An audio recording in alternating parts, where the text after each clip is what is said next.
computer. We are live and also the recording also started. So welcome to the 5th session of Vedic Hymns for ages 8 and up with technology interludes. We have been covering Purusha Suktam to start with. So this is the 5th session of Purusha Suktam. Last session we covered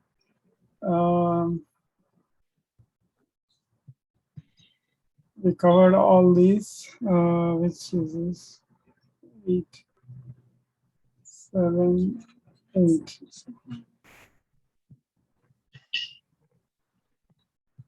Yeah, it's a bit slow, but so this is the sloka that we covered last time, if you remember. Eta vanasya mahima ato jaya guscha purushaha padosya visva bhutani tripadasya divi. So we talked about how God uses just 1/4 of his power to create us and to sustain us and all that, right? Just 1/4, it's just a fraction. In Bhagavad Gita, Lord Krishna says that he sustains the visible world just by a fraction of his power. And in this Vedic verse from Purusha Suktam, we know that that fraction is how much? 1/4. 1/4, that's right. So the one part is in the visible world, the world that is visible to us, and the remaining 3 parts are in the immortal heaven. So that was the broad meaning of the sloka, right? You remember that. So, so we also talked that to understand, for a deeper interpretation, we must learn the art of distinguishing between nature and God, right? Soul and your body, Prakriti and Purusha. And we need to associate with Purusha or Prakriti? Purusha. Purusha. We are the soul. We are not the body. The material world. Yeah. Mother Nature. Prakriti is the material world. The next sloka, there is something very interesting. It is related to this, but something very interesting related to Prakriti and Purusha and living and non-living. So, so for this, we need to be able to develop the discerning ability. So we should be able to distinguish fine things, subtle things, right? So we need to get into the subtle and minutest areas of consciousness. And that is the purpose of Gayatri Mantra. We left it there in the last session, right? We talked about how Gayatri Mantra, why is Gayatri Mantra so powerful? Gayatri Mantra is very powerful, so powerful that when you recite Gayatri Mantra, you have to cover yourself. Yeah, because Rakshasas can take it away, right? So you should not utter it aloud and you should cover it. It is so powerful. So why is it so powerful? It is powerful because of its meaning. And if you really, many people just say it aloud and say it in their mind without realizing the meaning, but it has a very deep meaning. And it is connected to this Vedic verse also. So one part is in the visible world and the 3 parts are in the immortal world, right? That is the transcendence. So according to our Sanatana Dharma, the timeless wisdom, there are 14 lokas. So the story goes about Krishna, right? Krishna, when he eats mud, soil, his mom says, Open your mouth. Open your mouth. And what happens? The whole universe is inside. The 14 lokas. Padunalugu bhuvana bhandambulu. So the 14 worlds are seen in his mouth. 14? Yeah, all 14 worlds. So these 14 worlds are really the planes of consciousness. So what is consciousness? Being alert, right? The knowledge of existence and things like that. So there are 14 planes of consciousness. 7 of them, planes means layers, Oh, layers of consciousness. You also observe that, right? There are levels of consciousness, right? yeah, like when you're in meditation, you're yeah. very Yeah. low conscious. So meditation, even before going to sleep, your consciousness slowly subsides until you become subconscious. And then when you're doing like a test or mathematics, then your consciousness Is is highest, right? You get the idea. So there are layers of consciousness, but the layers that we are talking now, that of sleeping and doing math and all that, they are um, they are not subtle. They are not as subtle as in reality the planes of consciousness are, right? To realize the planes of consciousness, you need to get into even subtler layers, like Buddha did, right? Buddha went into deep levels of consciousness. So the planes of consciousness are called, I mean, the lokas can be thought of as the layers of consciousness. So according to our Sanatana Dharma, there are 7 adholokas. Adho means, adhogati means adhogati.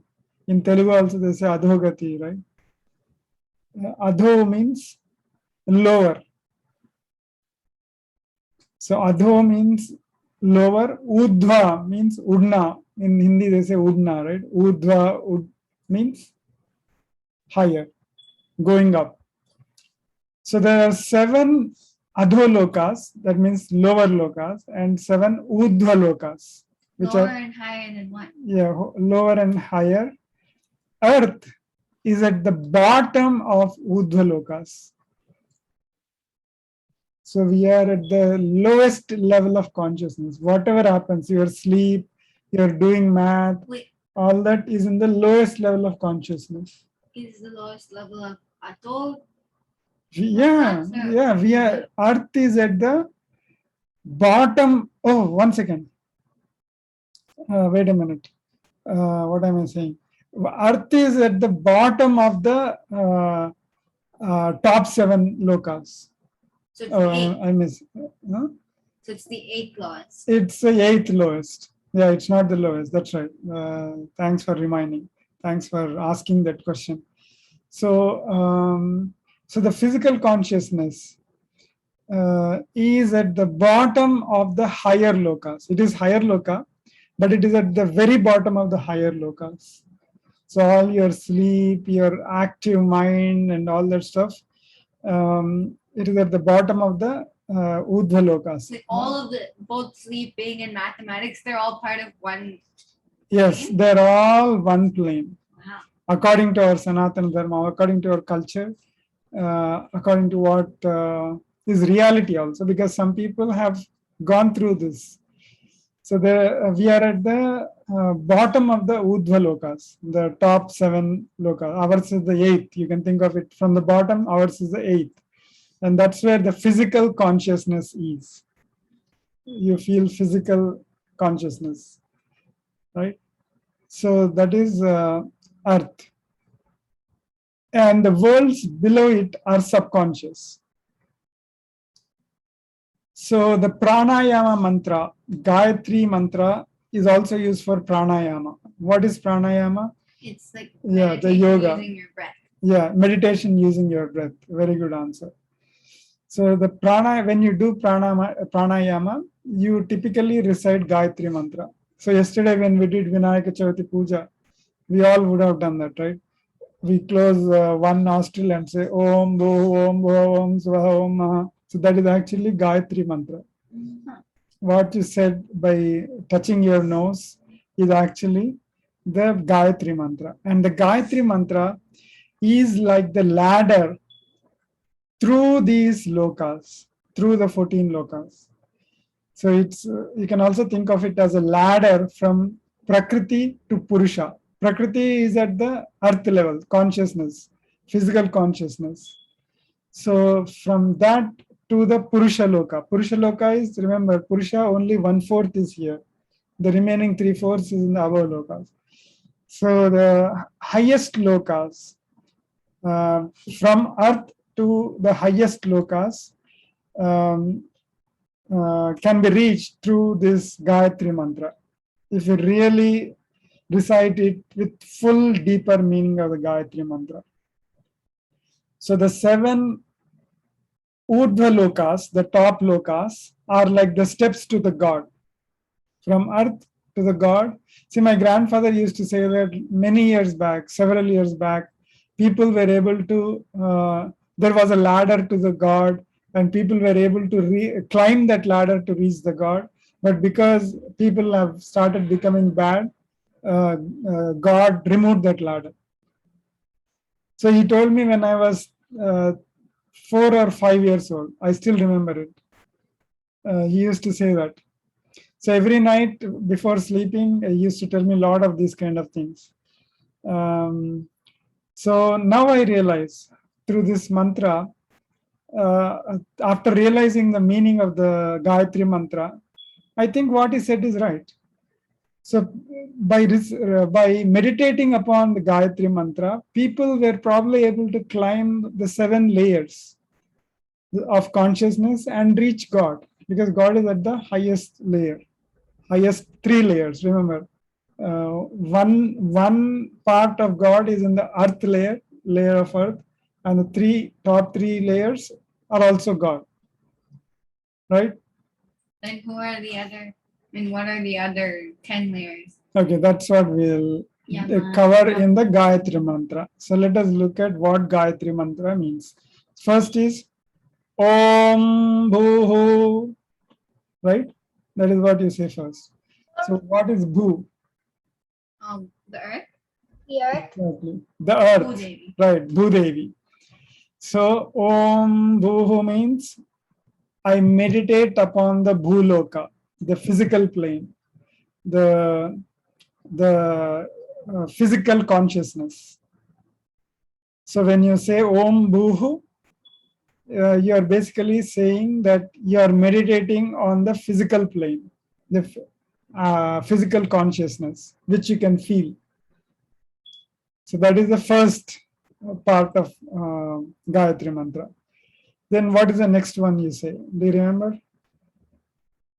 Om Bhuhu Om Bhuvaha. The next is Bhuvaha. Bhuvar or Bhuvaha. What is Bhuvaha? Means, Sky? yeah, the space, the sky, the space, yeah, the space above the earth. It's the intermediate space or the consciousness of life. So you know that, right? Atmosphere exists for only 10 kilometers. Beyond that, it's there's no atmosphere, right? So when you say Bhuvaha, you're actually meditating upon the antariksha or the intermediate space. Is this the part that Brahma? The Brahma. Yeah, the intermediate space. Is this the part that, like you said that the top 3 are ruled by God, and then so is Earth. Is the immediate space ruled by Brahma then? Immediate space. No, not that way, not like that. So we are now in the Advaita philosophy. This is more like the Advaita philosophy. God is one. So in Purusha Sukta, we are focusing on one God, kind of, the Purusha. So Bhuvaha is Antariksha. That is the second Urdhva-loka. First Urdhva-loka is earth. So when we say Om Bhu, we are meditating upon the earth. The second is Bhuvaha, which is Antariksha, and that is the space above earth. Now the third is Om Bhuh Om Bhuva Om Suvaha. We say Suvaha. Suvaha is actually Swaha. We should actually say Swaha. Swaha means Swarga. Swarga is heaven. Swargaloka is heaven. So that is where, when you meditate upon the Swargaloka, you actually are in heaven. If you are able to take your mind to the Swargaloka, if you are able to take your meditation to the Swargaloka, you are actually in pure bliss. That is the beginning of the divine mind. So when you reach the third level, you're already in the divine mind. Right? So that is the Swargaloka. So that's where the divinity starts. Even Bhuvaha, the Antariksha or the space, is not divine. Earth is certainly not divine. In the sense, when you're in the consciousness plane of the earth, it is not as divine. It is still good, but it is not divine.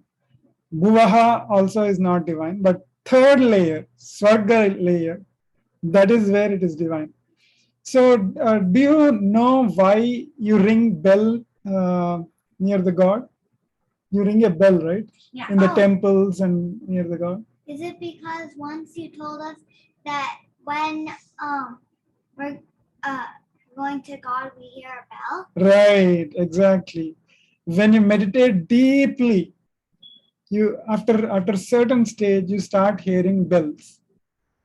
That is the natural bells sound. On the 7 doors to God? No, they are the natural sounds you hear.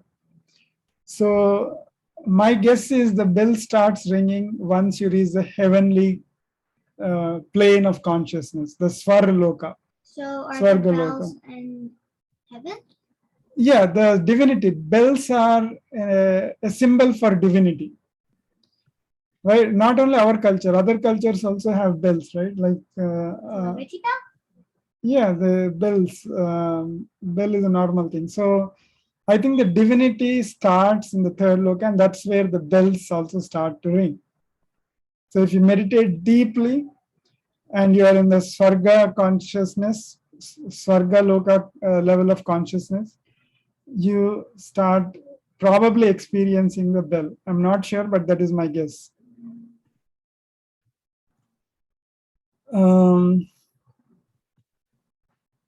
So initially, the meditation starts to be gross, right? You will start getting irritated. You will start getting getting all the earthly feelings, right?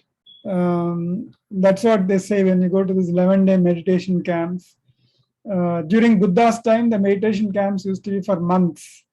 But because we are all busy, the meditation camp got cut down to 11 days. So in 11 days, the first day, you will feel lot of sensations in your body. So all the pains, like when I went for meditation, 11-day meditation, suddenly my hands started paining. My hands severely. While you were meditating? Yeah, after a day or two, I started feeling pain. Why? You weren't doing much. Were you like doing No, rigorous the exercise? pain was there in the hands, but because of our busy life, we never paid attention and we just ignored. Our mind simply ignored, because I type a lot, right? So that may be the reason, and I do things with my hands, a lot of things. And life itself isn't supposed to be not painful. But particularly typing, those days I used to type a lot. So I used to write blogs, and I used to write long mails and all that stuff. So meditation, the first 2 days, the hand pain was severe. And in fact, there was some other pain also. I don't exactly remember, but maybe in the knees or somewhere there was a pain. So meditation, the first levels of meditation, they're all gross. You will feel all the gross things, earthly things, which are because of nature. So all the hidden things will come out. So the first 2 layers particularly, they are grosser manifestations. They're more earthly. You'll feel pain, you will feel tingling sensation, you will feel uneasiness, all those things you'll feel first 2 days. Because you're paying attention to your body more. Exactly, you're paying attention to the prana in you. You're actually paying attention to your soul now. All the time we have been paying attention to body, right? All the time. So now when you meditate, you pay attention to the soul. And that's when initial stages you feel all the earthly pains, all the earthly feelings.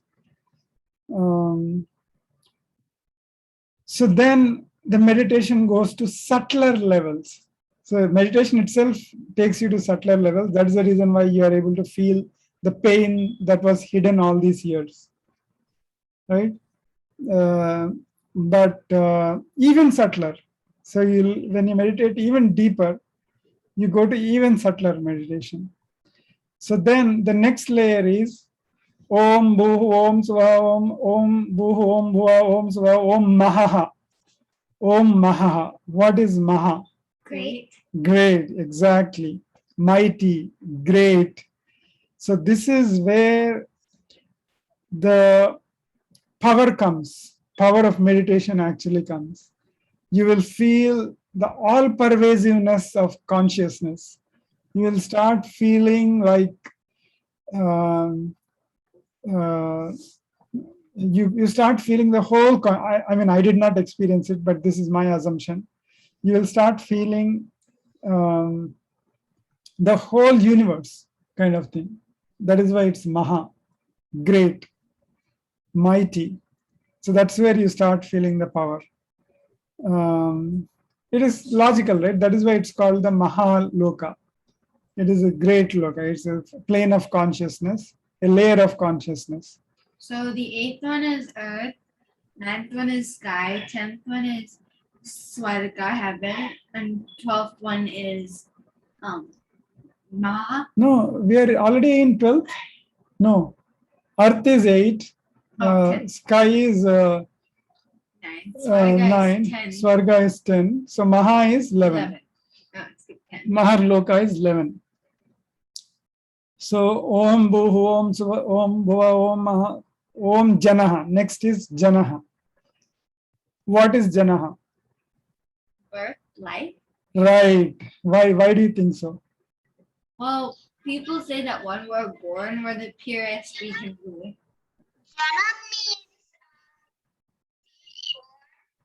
Yeah, you have to come closer to your mic, Aditi. Yes, but you're right. Jana means creation. Ja means to be born. So Jana is creation. It's the consciousness, the plane of creative consciousness. So you will probably feel as if. So now this plane maybe you can think of as Brahma's plane. If at all, if you think of Brahma, Shiva, Vishnu, then this is the Brahma's plane. So this is pure bliss. Brahma is expanding mind, right? Brahman is expanding mind. And when your mind is expanding, you cannot be unhappy. So it is pure bliss. Yeah. So this plane of consciousness is Brahmi Sthiti? Yeah, Brahmi Sthiti. Yeah, that's a very good connection. That's right. From Bhagavad Gita to this loka. So the Brahmi Sthiti is this, probably this, the Jana loka. So Jana loka. So the 12th mantra or 12th, rather the 5th mantra of Gayatri, or the 5th part of Gayatri Mantra is that I meditate on the Janaha Loka. So the plane of the layer of consciousness, which is where you can create, right? So this is where it is completely bliss. As you progress through meditation, you will already be experiencing bliss. You'll be happy. But when you reach the this Janaha Loka, it's pure bliss. You'll be completely happy, right? So I wanted to say something, but I lost the thought, the train of thought. Anyway, I'll remember later probably. So the next is Om Bhuhu, Om Bhuva, Om Savaha, Om Maha, Om Jana, Om Tapaha. Tapasya. Yeah, this is the. This is where Meditation. Buddha went when he did his meditation. Yeah, so when somebody says that he is in tapasya, then the person who is doing tapasya is in this layer of consciousness. So it is filled with brilliance. Tapaha means the meaning of tapaha is Surya is also known as tapana, right? One of the words for in Aditya Hridayam is tapana.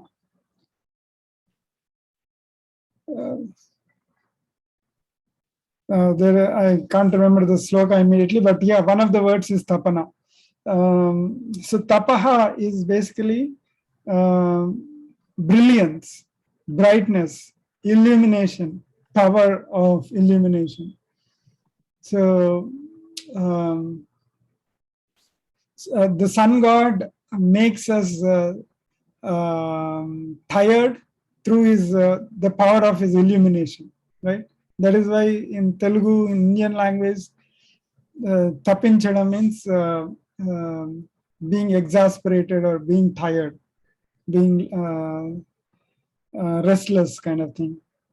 So the tapoloka is filled with brightness, brilliance. Mahadyuti. Yeah, Mahadyuti, right. Right. So, so after Jannah, it is tapaha. So then you meditate upon the tapaha loka. The next is Om Tava, Om Satyam. Truth. Truth. That is the pure truth, absolute truth. And that is the most subtle plane merging with the God. So this is where the real God starts. So which layer are we now? 14, I think, right? Because 11th was Maha, Mahaha. 12, 12th was Jannah. Jannah. 13th was Tapaha, and 14th will be Okay, so this is the highest layer. Satya. So Satya is the highest layer. So this is the consciousness of pure God. This is God. So once you are in the Satya Loka, you are as good as you are one with God, basically. So after tapas comes the Satya Loka. So people do tapas to reach God, to reach the Satya Loka, to reach the Satya plane of consciousness, the God. See how they are all related. And the other thing you should note is even in the gross levels of consciousness on the earth, we experience samples of each of these consciousness, don't we? Yeah, we have birth on earth. Right, we feel creative, not birth, creative. So when we create something, we are actually in this level of consciousness. It's a small projection of that higher level of consciousness. This is what I forgot to tell you actually. When I was talking about the Jannah Loka, the small sample of the Jannah Loka is there in the gross level also. And that is when you feel creative. So all these scientists and innovators who have created Wi-Fi, for instance, which nobody else can see, they kind of practice they took their mind to the Jannah layer of consciousness. And right A now, small sample, not the exact Jannah, but right now, aren't we doing like a very, very small sample of Satya? yeah, we are talking Because we're truth. talking about God. Yeah, we are truth. talking about truth. So when somebody practices only truth and truth, they are basically in Satyaloka, a That's why it's projection called of, a satsang. yeah. That's why it's called satsang. We talk about truth. So it's a small sample of the real Satyaloka, the God, where the God actually lives. So the top three lokas, the Jannah Loka, the Tapo Loka, and the Satya Loka. We know that those three are the layers where the God resides. The fourth part is with us on the earth, and the top, the three parts of the God are in the top three layers. So God is in the Satya, Tapo, and Jannah. So we can also think of it like this. So the God, the part of God which is in the Jannah Loka, the creative consciousness, is probably Brahma. The part which is in the Tapo Loka is probably Vishnu, right? And the part that is Satya Loka, the absolute truth, is probably the Shiva. But wouldn't Shiva be tapas because he's always doing tapas on the He is mountain? always doing tapas, but he is more associated with Satya. Satyam Shivam Sundaram. That is how you describe Shiva. He is pure truth, he is pure auspiciousness, and he is pure beauty. So Satyaloka probably is Shiva, and Tapoloka is the consciousness, the real chit, the mind. Which is what we're using. Yeah, right now. yeah. You sustain by using your mind, right? And when we die, we go to Satyaloka. So Lord Shiva, right? When we are alive, we are able to sustain because of tapas, and tapas is through our chit. Chit is our mind, consciousness. I mean the physical consciousness. So the Jannah Loka is pure bliss, creativity. Creativity is pure bliss. When you create something, you get very nice, happy sleep. I don't know if you tried that. At least I do that. When I create very nice slides, for instance, for my classes, I prepare slides. Right? If I prepare something very nice slides, I get very good sleep. So creativity, or for that matter, if I learn something which is very creative, I read a textbook and I come to know of a lot of interesting facts which are very creative. Even trying to understand the creative aspects of things will make you very happy. It will take you to bliss. So the plane of creation, the consciousness of creation is pure bliss, ananda. The plane of tapas means filled with brilliance and all that is mind. It is chit. So ananda, chit, and then sat. Satya is the ultimate layer of consciousness, which is pure truth. So the top three layers where the God resides are Sat, Chit, Ananda, Satchidananda. So that's why many people are named Satchidananda, particularly people who are Swamijis. So they call themselves Satchidananda.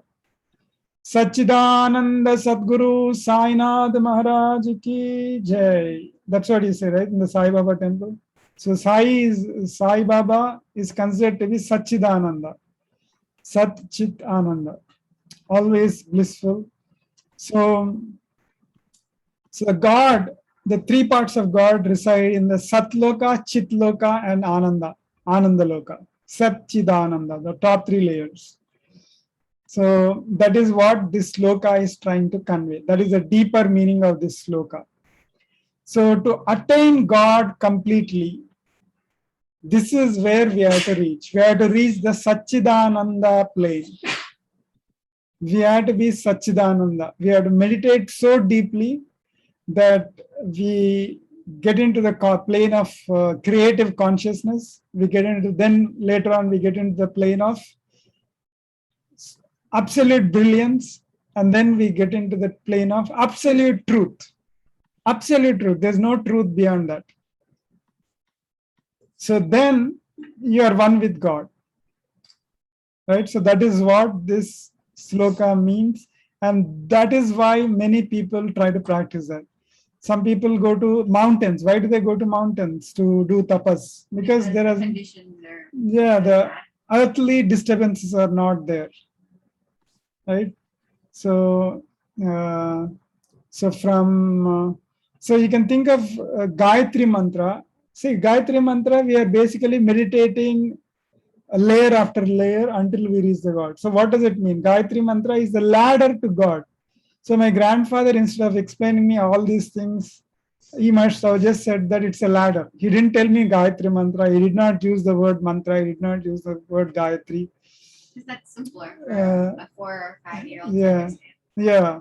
So he just said there's a ladder to God. And because people started becoming bad, God removed that ladder. That's what He told. still left a map. Yeah, but we still have the ladder actually. But only thing is, people are not realizing that it's a ladder. So Gayatri Mantra is real ladder to the God. You go one step after the other to reach the God. If you meditate upon the Gayatri Mantra continuously. What are the 7 Adholokas? Yeah. Patala Loka. You can search. Patala Loka is the underworld, isn't it? Yeah, Patala Loka is the underworld. So you can search. You can search here. 7 Adholokas. I don't know if it will be there or not.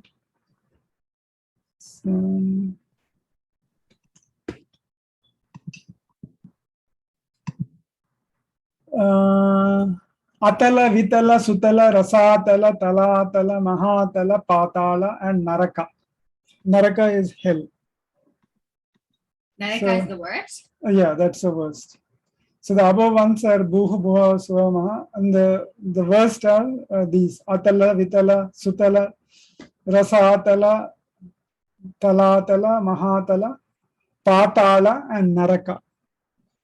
So those are the Adhulokas.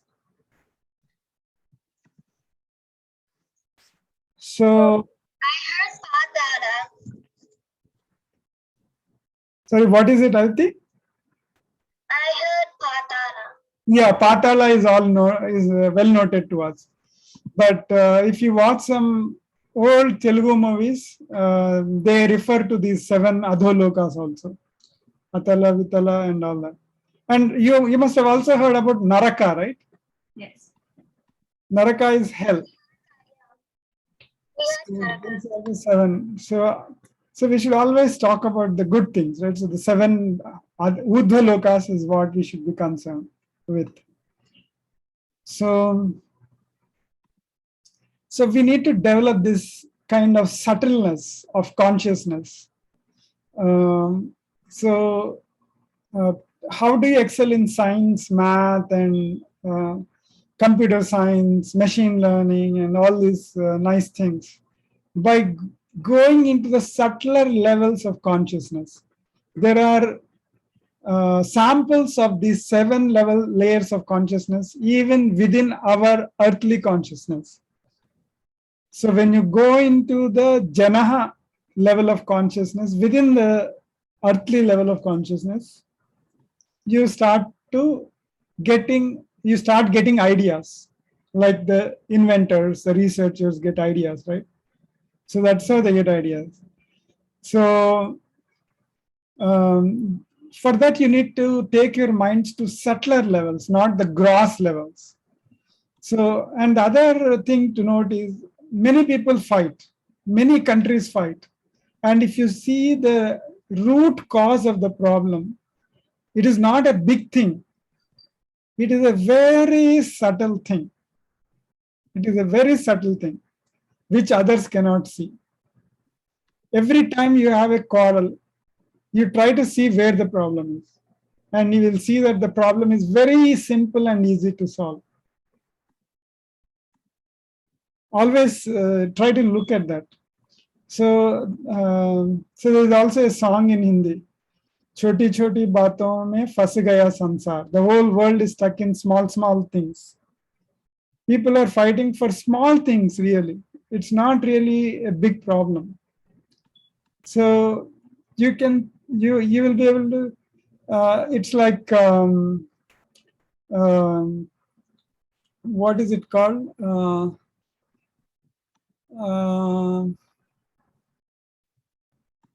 I'm not getting the word. Interwoven, like chikku. In Telugu, you say chikku, right? Interwoven. How do you resolve that interwoven thread? By going to the subtler levels. If you start pulling like grossly, It'll just get more. it'll get even worse. The same with problems in the world, human beings also, right? If you start solving the problem using gross means like shouting, or even worse, going physical and things like that, you're actually making the problem worse. Somebody has to decide. If two people keep on bombarding each other, what's going to happen if you keep on bombarding your fists? And they're gonna break. Yeah, your fist is going to hurt, and the bones might break.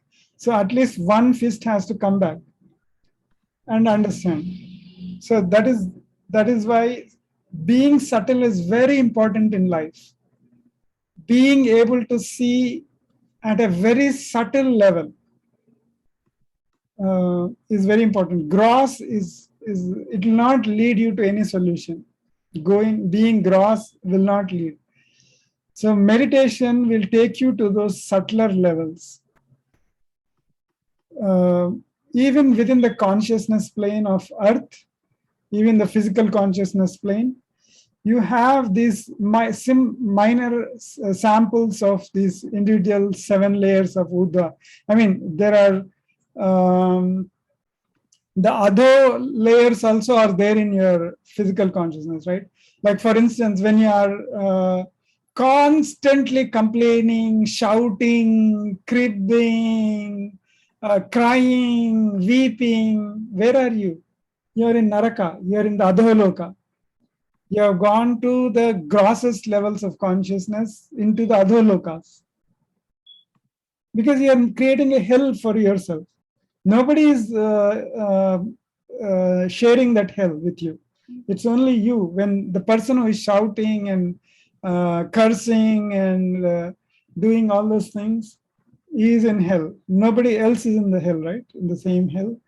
So this chit, this mind, can be used to go above or below. Above is subtler, below is grosser. So when you start shouting, you're becoming grosser, and you're going into the samples of the 7 adholokas.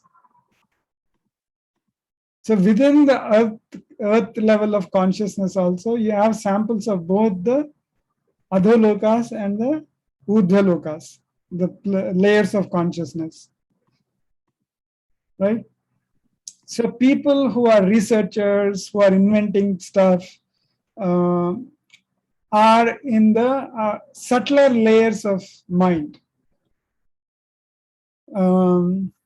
So it is quite possible that in their past lives, they would have reached at least some subtler layers of the Gayatri Mantra, what Gayatri Mantra enunciates. Right? Because of their practice in their past lives, they are able to retain that levels of consciousness even through this life. Because remember, impressions are going to stay with the soul. They are not going anywhere. Similarly, people who were in the adholokas in their past lives, most of the time fighting and shouting and quarreling, they carry forward that chain even in this life. Right? So the inventors, the researchers, the teachers, they're all in the subtler layers of mind. Otherwise, you cannot perform those functions. And the better they are, the more the possibility that they may have been in the higher levels of consciousness in their previous birth, right? The other thing to note is that see, these concepts are very similar to the concepts that people invent, right? So Sankhya is what? It's a number, right? In our and what is a computer called in Sanskrit? I forgot. Anyway, so Sankhya means so computing is all about numbers. So numbers is the Sankhya Shastra, which is given by in Bhagavad Gita. So people who were practicing Sankhya Shastra in their past lives are good at math, probably. So even today, whatever the Sanatana Dharma teaches can be, I mean, whatever we are inventing can be mapped to the concepts in Sanatana Dharma. For instance, you take artificial neural networks, right? We talked about it in the last class. It has bunch of layers, if you remember. There's an input layer, there's an output layer, and then there are hidden layers in between. Gates and stuff.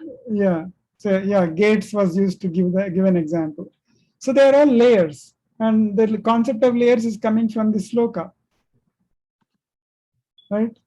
So so you will notice more and more as you practice science and math, the STEM roles, that more and more concepts are related to what were discovered many years back in the Sanatana Dharma. Just that people forgot all of them. Okay, the next sloka. What is the time? Okay, we have time. r-dva-udait purushaha padosyeha bhavat punaha tato vishwanyakramat sasanasanane abhi. In English, you follow in English. r-dva-udait purushaha padosyeha bhavat punaha tato vishwanyakramat sasanasanane abhi. So this is the fourth sloka. Should you change it over there on the? Oh, that's right. Oh yeah, I forgot. Okay, so once again. r-dva-udait purushaha padosyeha bhavat punaha tato vishwanyakramat sasanasanane abhi. This is the fourth sloka. So what does this mean? Oh, wait a minute.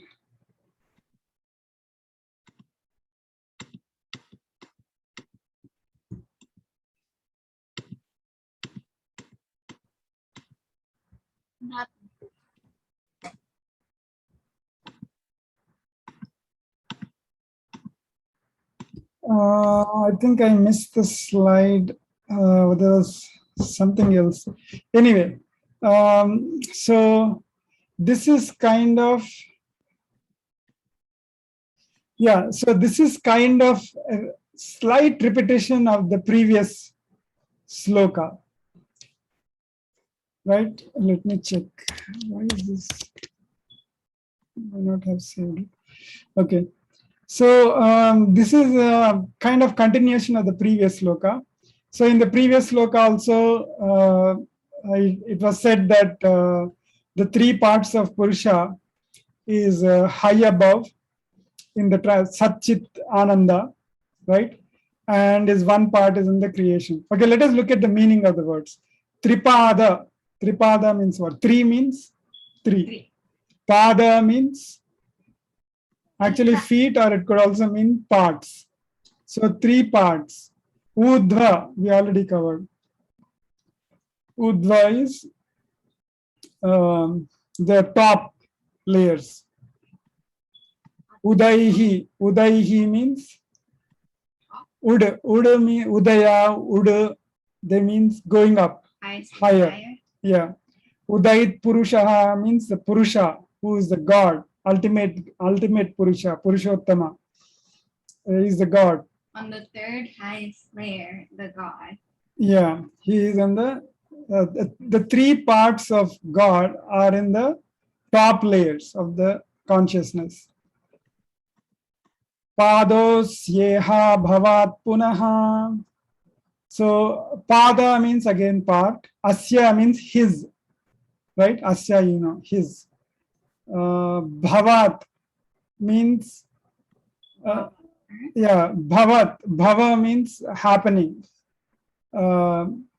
Punaha means, Punyam is good. punaha means again. We covered this last time also. Punaha means again and again. Padosyeha bhavat punaha. So his one part becomes the creation again and again. That's what it means. So the three parts, are in the top layers of consciousness, and the one part is involved in creating the living beings, living and non-living beings, again and again and again. So that is what it means, which was kind of conveyed in the last sloka also, last verse also. Tato means, tat means that, right? Vishvanya, Vishva means, yeah, universal. Yeah, universal. Anyakramat, kramat means, krama means moving towards. Tato Vishvanyakramat sasanasana. Nashana means to destroy. No, you should not look at it as nashana, but as sasana, asasana, and sasana. So that means actually eating and non-eating. So what this last sloka means is that in the creation, he pervades all the living things which eat and also the non-living which do not eat. Isn't that interesting? So far we have learned that God resides in people and living beings, and he is the soul and all that. Now in this sloka, we are being told that God lives, or God is there in non-living beings also. So what are some of the examples of non-living beings? Like rocks. Yeah, rock, soil, earth, sun, moon, the planets, right? They're all, we consider them as non-living. The earth, for that matter. But this is true, this seems true, because when you go to Livermore Temple, you see an idol. What is the idol that we worship towards the extreme right of the temple? Do you remember? There is Srinivasa. One side is Lakshmi Devi, the other side is? The Livermore Temple is that big temple, and then in the back there's another. Right, yeah. So one side is Lakshmi Devi, to Lord Srinivasa, one side is Lakshmi Devi, and the other side is the Mother Earth, Bhudevi. So we pray to Bhudevi also, right? So we consider the earth, which is a non-living thing, as God. So then what this sloka says is correct, right? The God lives in the non-living also. Right? But how is it possible? So do you think there is life in the earth? Do you think earth is a living being? The sun is a living being? The moon is a living being? Well, I mean, according to Western culture or science, then no. Okay, you brought the topic of Western science, right? According to science. So let me ask in a way that is much easier to answer. Let me flip the question. So if something is living, it has to die. We all know that, right? So now, do the non-living creatures die? Well, like the earth, the sun, the moon, will they die? Maybe if like a meteor. The soil? Huh? Maybe if like a meteor comes or something. Maybe if there's a meteor, okay. If the meteor comes, what happens to Earth? It breaks up. It breaks, but it still lives, right? It's still there. So how about the sun? Is the sun going to die ever?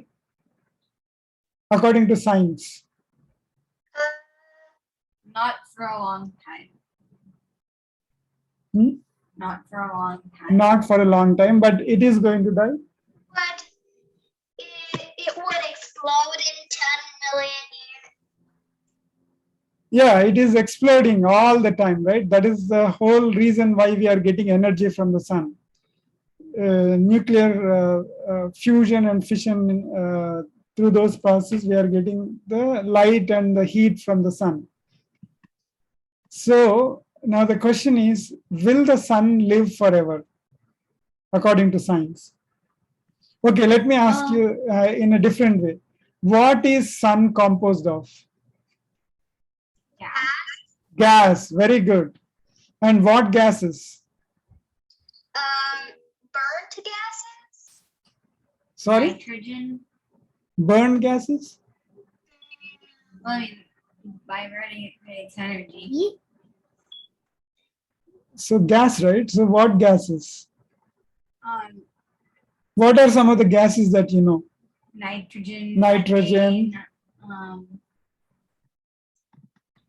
Nitrogen, methane, hydrogen, oxygen. Yeah, hydrogen, carbon. Oxygen. Carbon is a gas? Carbon dioxide. Carbon dioxide is a gas. Okay, so go to the elements, right? We talk about elements. Hydrogen, you said. So 92%, if I remember correctly, 92%, actually we can search, but that's okay. 92% of sun is hydrogen. And Hydrogen? yes. But hydrogen it's really common, isn't it? Yeah, it's quite common. And 92% of sun is hydrogen. And about 7.8% is helium, right? And the remaining 0.2% is miscellaneous: oxygen, nitrogen, and some, what do you call them? Metals like iron, and some others. Nickel. Copper. I'm not exactly sure, but yeah, there are very handful of them. But most of it is hydrogen and helium. 92% is hydrogen. So what is hydrogen? What is hydrogen? It's a gas. It's a gas. And what is it made of? It's made of Well, normally we think of hydrogen as one atom, right? H. Yeah, hydrogen is basically one atom. And we make other things with hydrogen, right? Yeah, Like we make water. other things with hydrogen. Very good. So hydrogen is basically a bunch of atoms, right? Now the question comes, is atom living or non-living? So if atom is living, then hydrogen is also living. If atom is non-living, hydrogen is non-living as well. Well, we're made up of atoms, and we are living, right? We are made of atoms and we are living. So now you tell me, is sun living or non-living? Living. Okay, because we are all made of the same atoms, right? That is one way to think of it. The other way to think of it is the answering the question, is there death to sun god? And you said yes, right? You said sun is going to ultimately die. It's going to disappear from earth. Or at least merge into God. It's going to disappear. So what's then the question comes, is atom eternal? Are atoms going to stay forever? well, if they stay forever, then everything else should stay forever. Exactly. So no. No, good thinking. So because So everything is living. Right.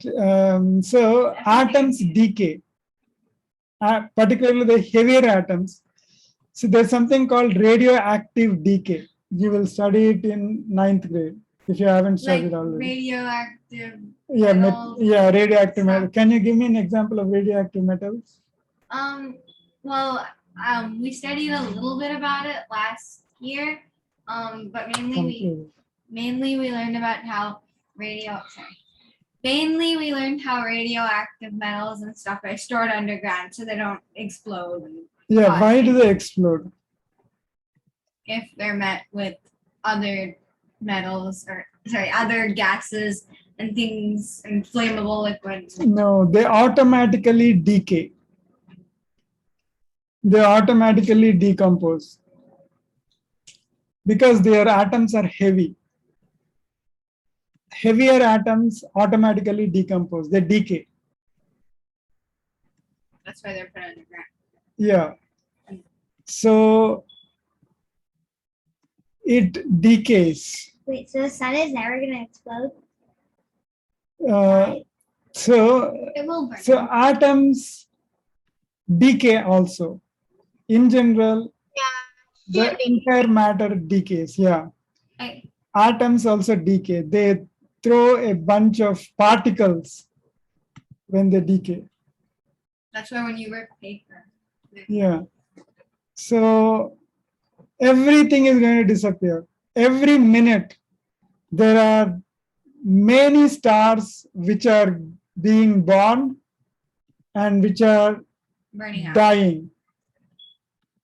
So that makes even stars alive. Stars disappear too. Every day, there will be tons of stars which take birth, and there are tons of stars which die also. Wait, so so like when one dies, another one born? Not this. It's not equal number, but there are some just like people, right? Some people keep dying every minute. Many you want to anyway. That's not. We can search on Google. Every minute, several people die, and every minute, several people are born also. Just like that, the stars are also disappearing and appearing. And sun is a star, A big one. a big one. So eventually, our sun is also going to disappear. But it's going to pop back up like in a few seconds, right? No. Well, a few minutes. No. No, Oh, yeah, it's the not. sun's so big. Yeah. So what is said is that the sun will cause the temperatures to go up to a level where life cannot sustain. So life from the earth will disappear. So Before sun disappears, Wait, so fire? yeah, so the life from the earth will Global warming. disappear, and then the sun will also disappear. Oh, so when the sun disappears, everything else will disappear. Yeah, before it disappears, sun takes everything away. In Aditya Hridayam, that's what is said, right? Do you remember Aditya Hridayam? One of the meanings is one of the words. I have to recite the whole sloka. Nakshatra Ghata and Namadveshwan. See, Atapi, Tapa. See? Atapi Mandali Mrityuhu. Mrityuhu. Death. He is the death. Sun is the death. See, it is said in our Sanatana Dharma many, many years ago. Now they are telling it in science that sun is going to take the life away from the earth. Wait, so no more nothing? Yeah, the life is going to disappear, but it's going to take billions of years. It's not going to happen like tomorrow, but over billions of years, all these things are going to happen according to science, your Western science. And slowly, and slowly. And that is exactly what was said in Sanatana Dharma. Right, So- Aditya Hridayam that you study. So the people Atapi that are Mandali still Mrityuhu. on the earth and when the sun comes, so they will never do anything else in their life? Yeah, there won't be any life anymore. That's sad. Yeah, but it's billions of years down. So now tell me, do these so-called non-living things have life or not? They do? Or the so-called things have a death or not? They all do. Everything does. Everything. All living things have death. So Right. when it has death, then it's a living thing. Right. Everything has to die, even the non-living things. So everything is living? Yeah. So will something that is not living die? Can something that is not living die? Doesn't No. make sense. Right? It was never like It was not, to start with, it was not living. So what does that mean? Everything is living. Everything is life. Every atom is God. Every atom is God. Wow, the kindergarten made a big mistake. Because in kindergarten, all you learn is everything is living. No, everything. Yeah. So Actually rots and gets fungus. yeah. See, sasanasana abhi means he lives, God pervades. That means God is there in both the living things which eat and the non-living things which do not eat. See, some of the things that in biology we'll learn this probably. What is life? How do you define life? According to biology, life. We learned that last week. We learned a lesson that's called "What is Life." okay, what is it? Can you tell me? Well, the way they described it is life is something that has living cells in it that reproduce Are those cells? and cause internal stable conditions that can get Right. food, consume food, and Right. Now there you so on go. and so forth. So according to biology, life is in the beings, in the creatures, which can digest, like metabolism, which can reproduce. And what is the other condition? They Reproduction, can metabolism, have internal. They can make themselves have- homeostasis. yeah, homeostasis. Right, That's the word they homeostasis. use. So when things are capable of these things, they are called to be living beings, otherwise non-living. That is a narrow definition of life. But according to our Vedas, this sloka particularly, everything is living. Why? Because everything is God and God is life. Right? God in me is not different from God in you, is not different from God in this table. This table was living maybe 100 years back, right? This was a tree, right? So you cannot say that this metal is not living. Well, I mean, it was on the soil, and that was in plants. Yeah, so everything is life according to God. So this sloka is saying that whether the people eat or not, whether they have metabolism or not, God is in them. So do you see why we worship idols? See, many people make fun of us, our Sanatana Dharma, because we worship idols. They say that you worship a rock. Wait, so could we make an idol out of plant?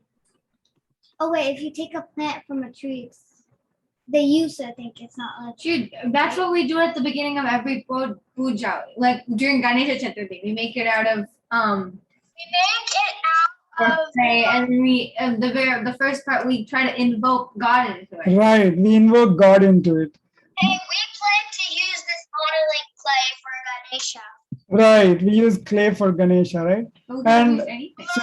So till yesterday, you were thinking that clay does not have life. Clay is not God.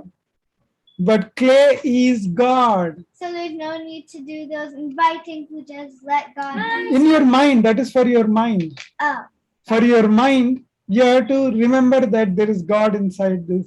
You have to invoke God in your mind. You have to invoke God into the idol in your mind. That is a mental exercise. You're not actually physically putting God into the idol, right? It's already there, but in your mind, you are invoking. the physical matter doesn't matter. Yeah. So everything is God. So it makes all the more sense for idol worship, right? Because there's God. So long back, Swami Vivekananda went to some country. I don't remember which country, but he went to some country. And so and Swami Vivekananda was giving his talks in the same way that we are talking, right? God and idol and all that stuff. He was explaining the Sanatana Dharma. And then suddenly one person rose up and they said, but why do you worship idols? I mean, idol is just a rock, mud. Why do you worship idol? Then Swami Vivekananda said, okay, can you bring a picture of a photo of your king or whoever it is? Then the person said, okay, I always carry my, or not even king, maybe your father. Can you bring, or your mother for that matter, your parents? Can you bring? Then this guy said, oh, I always carry my, or kids for that matter. I always carry my picture of kids in my wallet. Most of the parents do carry a picture of the kids in their wallets, right? So he says, I always carry them. And he takes the picture out. Then he says, can you put it on this chair? Then he puts it on the chair. And then he says, can you please spit on the picture? Then he says, what? You want me to spit? Then he says, what is the problem? That is just a paper. It's not your children, right? You're not going to spit on your children. It's just a paper. Then he says, no, I cannot do that. They are still my children. The picture is basically that of my children. I cannot do that. He says, exactly. We Hindus, we Sanatana Dharmis, we pray to the idol, and the idol is God for us. So then the person keeps quiet, right? Just like the photo is your children, is as good as your children. The idol is as good as God for us, for everyone actually. It should be the same for everyone. So there's nothing wrong in idol. Idol kind of reinforces your philosophies. These deep philosophies can be better understood using idols. Right? And this sloka makes it very clear that whether it is living or non-living according to biology, there is God. Every atom, everything, every atom is of course thought to be indivisible long back, but we know that it is also divisible, right? There's electrons, neutrons and protons and things like that. So everything, literally everything, there is God. There's nothing where God is not there. And you should show your tender love and care, not just for people and creatures who are breathing and eating and stuff like that, but also to tables, things and everything. Your attitude itself should change. This use and throw culture is very bad. See, it is putting us in great peril today because of consumerism. The world will be covered in trash. Exactly. Tells us. Right. World will be covered in trash. Use and throw philosophy is very bad for the planet, for the universe. We should learn to respect even things which we think are non-living, because there's God in everything. Everything has to die. Everything has to die means something which is not living cannot die. They are dying means they are living. Everything is life. So that is where the conservation principles are coming. So today we are talking about conservation of forests, conservation of this, conservation of that, conserving the power, conserving the water, right? It stems from this sloka. This sloka says that everything has to be regarded as God, whether it is living or non-living, right? See, think of it in another way, right? How are the plants growing? Through soil, through air, right? Which is non-living, which we thought was non-living all this time. So how can something that does not have life, give life. Yeah, that's something else that we learned. Uh, That living things can only be made from other living things. that's what you learn. But how are plants made? How are they growing? They are growing from soil, from air, from water, which we thought was non-living. So this sloka is beyond science.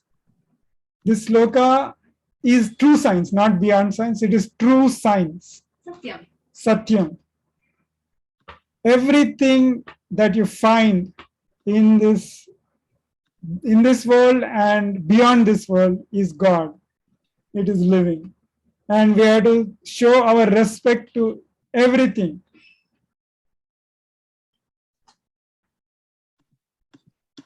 Right?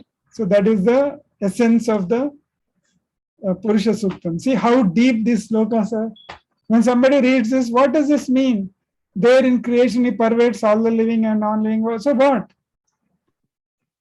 That's where the gross consciousness stops. But the subtle consciousness goes beyond that and interprets. So in olden days, when my grandfather said that in the olden days people had that ladder, he meant that people had that subtle meditative powers in the mind, which could see these kind of interpretations automatically. Today, that kind of interpretive skills are lacking in people. People only laugh at these things. You see, how many people would watch this video? Hardly any. But you put something about, we talked about it in the last week also, right? Yeah. Put something gross there, many people watch it, millions. So people are becoming more and more gross, unfortunately. Whereas they should become more and more subtle. So these slokas, these Vedas, this Sanatana Dharma reminds us of our lost wisdom. Okay, so let us end the class session with our regular prayer. Asatoma Sadgamaya Tamasoma Jyotirgamaya Mrityorma Amrutangamaya. Om Shanti Shanti Shanti. Sarve Jana Sukhino Bhavantu. Samasta Sanmangalani Santu. Shubham Bhavatu. So see you next week.